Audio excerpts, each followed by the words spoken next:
नमस्कार, खबर प्रधान देख रहे सभी दर्शकों का बहुत बहुत स्वागत है और मैं हूं आपके साथ संगीता श्रीवास्तव। देखिए, असम में पिछले एक दशक से विपक्ष में बैठी है कांग्रेस। 10 साल हो चुके हैं सत्ता का स्वाद चखे हुए, लेकिन इच्छा बलवती हो रही है इस बार फिर से सत्ता पाने की। पिछले विधानसभा चुनाव में कांग्रेस ने 95 सीटों पर चुनाव लड़ा था और महज 29 सीटें ही उसे मिल पाई थी। बुरी तरह से हार गई थी असम में कांग्रेस। उसके बाद से कांग्रेस लगातार हारती ही जा रही है।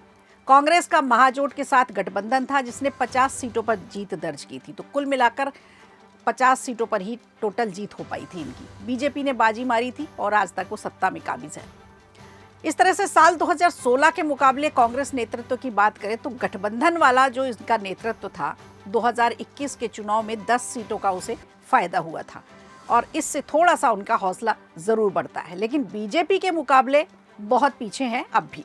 असम के चुनाव हैं और ऐन चुनाव के पहले सबसे बड़ी परेशानी कांग्रेस के साथ ये है कि कांग्रेस में बगावत इस समय जोरों पर हो रही है। लोग पार्टी छोड़ कर जा रहे हैं और जो बचे हैं वो टिकट को लेकर विवाद कर रहे हैं, घमासान चल रहा है। असम चुनाव से पहले कांग्रेस में जम के घमासान है। पार्टी के ही सांसद ने अपने ही विधायक का टिकट कटवाने की मांग कर दी है। तो क्या चुनाव से पहले कांग्रेस में बगावत अभी और देखने को मिलेगी? असम में विधानसभा चुनाव से पहले इंडियन नेशनल कांग्रेस की मुश्किलें बढ़ती हुई नजर आ रही हैं। कांग्रेस ने अब तक 65 सीटों पर उम्मीदवारों का ऐलान कर दिया है, लेकिन एक सीट लहरी घाट की बात करें तो ये अभी भी फंसी हुई है। कांग्रेस के वरिष्ठ नेता और सांसद प्रद्युत बोरदोलाई इन्होंने पार्टी के नेतृत्व को एक चिट्ठी लिखी है आलाकमान को, और उसमें लिखा है कि विधायक आसिफ नजर को टिकट न दिया जाए। बोरदोलाई ने ये गंभीर आरोप लगाए कि पंचायत चुनाव के दौरान उन पर हमला हुआ था और इस हमले में आसिफ नजर के करीबी का ही नाम सामने आ रहा है। बोरदोलाई के मुताबिक हमलावर को बेल मिलने के बाद आसिफ नजर ने उसका स्वागत करके उसको बुलाया और उसे प्रदेश के अध्यक्ष से भी मिलवाया। तो ये बात उनको बहुत बुरी लगी और ये मामला उनके अनुसार उनका व्यक्तिगत अपमान है। ये विवाद सिर्फ एक सीट का नहीं है, बल्कि कांग्रेस के अंदर गुटबाजी को भी दिखाता है।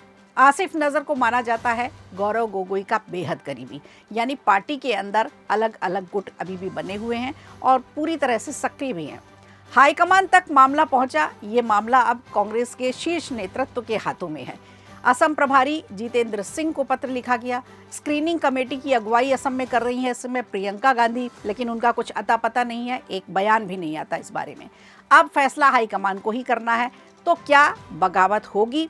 सबसे बड़ा सवाल। अगर पार्टी में आसिफ नजर को टिकट दे दिया तो क्या प्रद्युत बोरदोलाई बगावत नहीं करेंगे? बिल्कुल करेंगे। हालांकि उन्होंने कहा है कि मुझे पार्टी पर भरोसा है, लेकिन साथ ही ये भी साफ कर दिया है कि ऐसी साठगांठ वो बर्दाश्त नहीं करेंगे। तो गुटबाजी देखिए खुलकर सामने आ रही है। कांग्रेस के लिए ये बड़ी परेशानी का सबब है। पूर्व प्रदेश अध्यक्ष भूपेन बोरा बीजेपी में जा चुके हैं। पहले ही अपना प्रदेश के अध्यक्ष ने ही कांग्रेस का साथ छोड़ दिया था। अब टिकट को लेकर अंदरूनी लड़ाई चुनाव से पहले कांग्रेस के लिए बड़ा सिरदर्द बन चुकी है। चुनाव की तारीख असम में 9 अप्रैल है। तो असम में चुनाव से पहले कांग्रेस की अंदरूनी लड़ाई देखिए खुलकर सामने आ रही है। और क्या ये लड़ाई पार्टी को भारी पड़ने वाली है? क्योंकि ऐन चुनाव से पहले आपस में ये घमासान चल रहा है। हाईकमान समय रहते क्या हालात संभाल लेंगे? आप क्या सोचते हैं? क्या ये सिर्फ टिकट की लड़ाई है या बड़ी बगावत की कोई शुरुआत है? अपनी राय कमेंट में ज़रूर दीजिए और ऐसे ही अपडेट्स के लिए चैनल को देखते रहिए। वीडियो अच्छा लगा हो तो लाइक कीजिए, शेयर कीजिए और कमेंट बॉक्स में हमें ज़रूर बताइए।